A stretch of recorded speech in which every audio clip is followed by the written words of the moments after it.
The crowd screamed in horror. Gunner, the police dog who had been the criminal's worst nightmare for 8 years, broke free from his leash and lunged at the little boy. Everyone expected the dog to attack. But what happened next would change the lives of everyone there, and your heart forever. Because Gunner had found not an enemy, but a soul as wounded as his own. Officer Hayes knelt beside Gunner one last time. His hand trembled as he touched the dog's wounded head. For 8 years they had chased shadows through dark streets. They'd found lost children. They had stopped armed criminals. Now, Gunner's duty was over. Hayes made everyone cry as he said goodbye to the dog.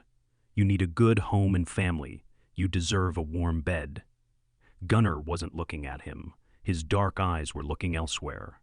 There were a lot of people in the police station garden that day. Families were lined up as if they were waiting for concert tickets. Wealthy families. Mothers in designer coats. Fathers checking their watches. Children holding the expensive collars they had bought earlier. Mr. Thornton was standing at the front. His smile looked fake. I can take him right away. I have a large property, and I'll take good care of him. But Hayes wasn't happy about this. He felt something was wrong. Gunner, however, didn't move. The dog was frozen like a rock.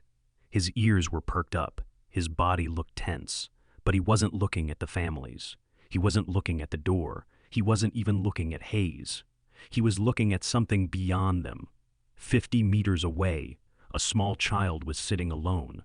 He was away from the crowd and the noise. He was sitting alone in the park next to the police station. The child was small. He looked about 9 or 10 years old. His clothes were too big for him. The elbows of his jacket were torn. He had half a piece of bread in his hand. He was breaking the bread into small pieces and throwing it to the pigeons.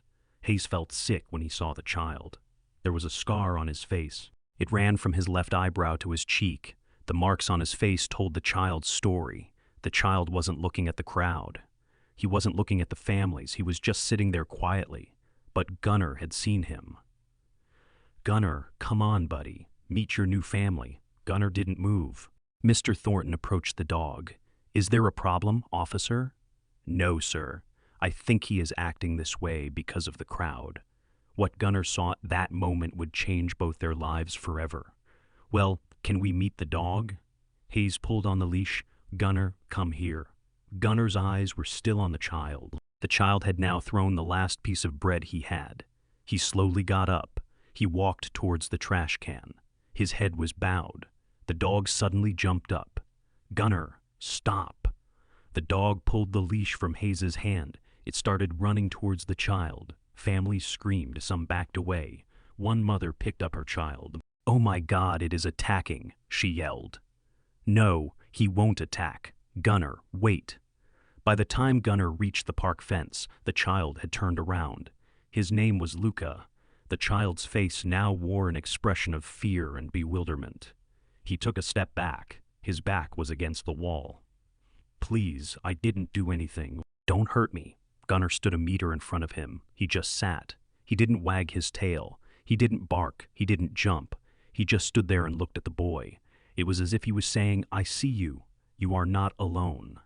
Hayes was breathing heavily from running. I am sorry, son. He doesn't normally do that. Before Hayes could finish his sentence, Luka slowly reached out his hand toward the dog. The child was trembling with hesitation. It was as if he was touching someone for the first time in his life. When his fingers touched Gunner's head, the dog closed his eyes. He took a deep breath, and he rested his head on the child's hand. He didn't bite me, said Luka. Hayes replied to the child. No, son, he would never bite you. Mr. Thornton called out from behind. Officer, your dog is out of control. This is unacceptable. The crowd was watching them. Everyone was looking at Luka with angry and disgusted eyes. I am sorry. I'll bring Gunner back. He grabbed the leash. He tried to pull the dog, but Gunner didn't budge. Gunner, come on, come now. The dog didn't move. He just looked at Luka, and Luka looked at him. They both knew something. This was no coincidence. Luka began to cry. Let him go. I know. Nobody chooses me. He didn't choose me either. He was just running away. Hayes's heart broke. No, son. I don't think he was running away. But Gunner was a police dog. He was valuable and well-trained, and there were wealthy families waiting in line. He wasn't just any dog.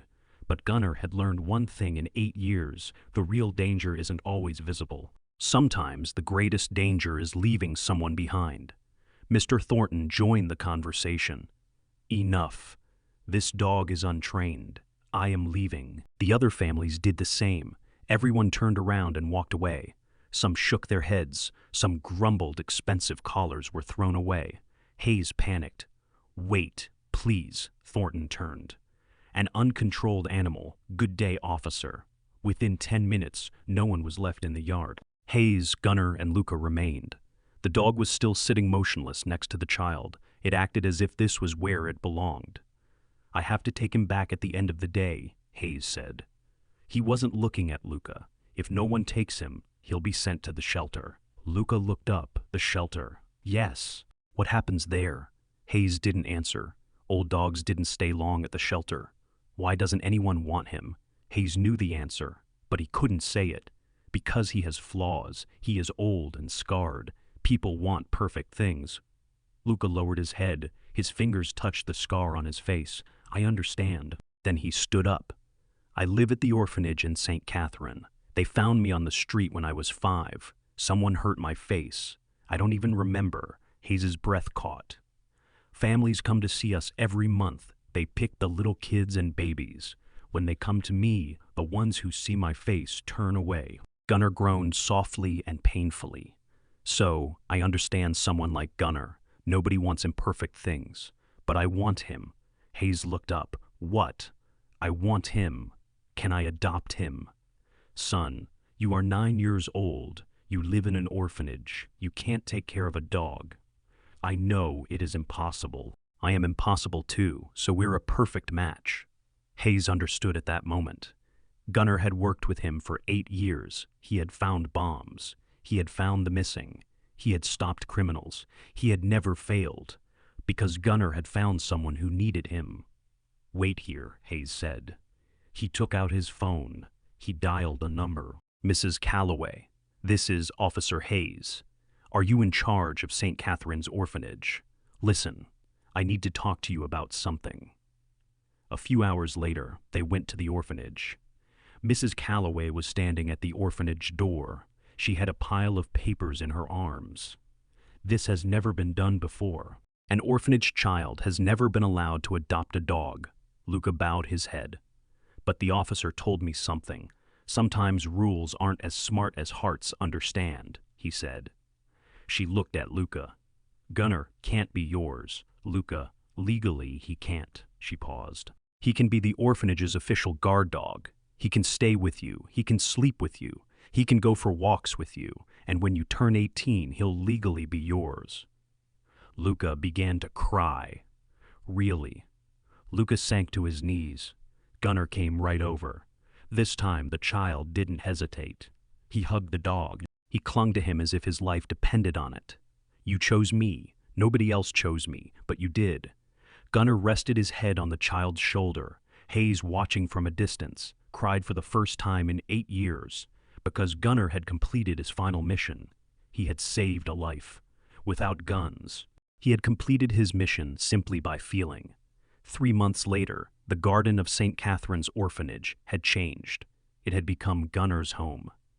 Every morning before the sun rose, Luka would wake up. Gunnar would lie beside him. The two would go out into the garden together. The dog would run. The child would laugh. And the other children at the orphanage would watch from the window. If this story moved you, don't forget to subscribe, because every day we share real stories that change the world. And maybe one day, your story will be here too.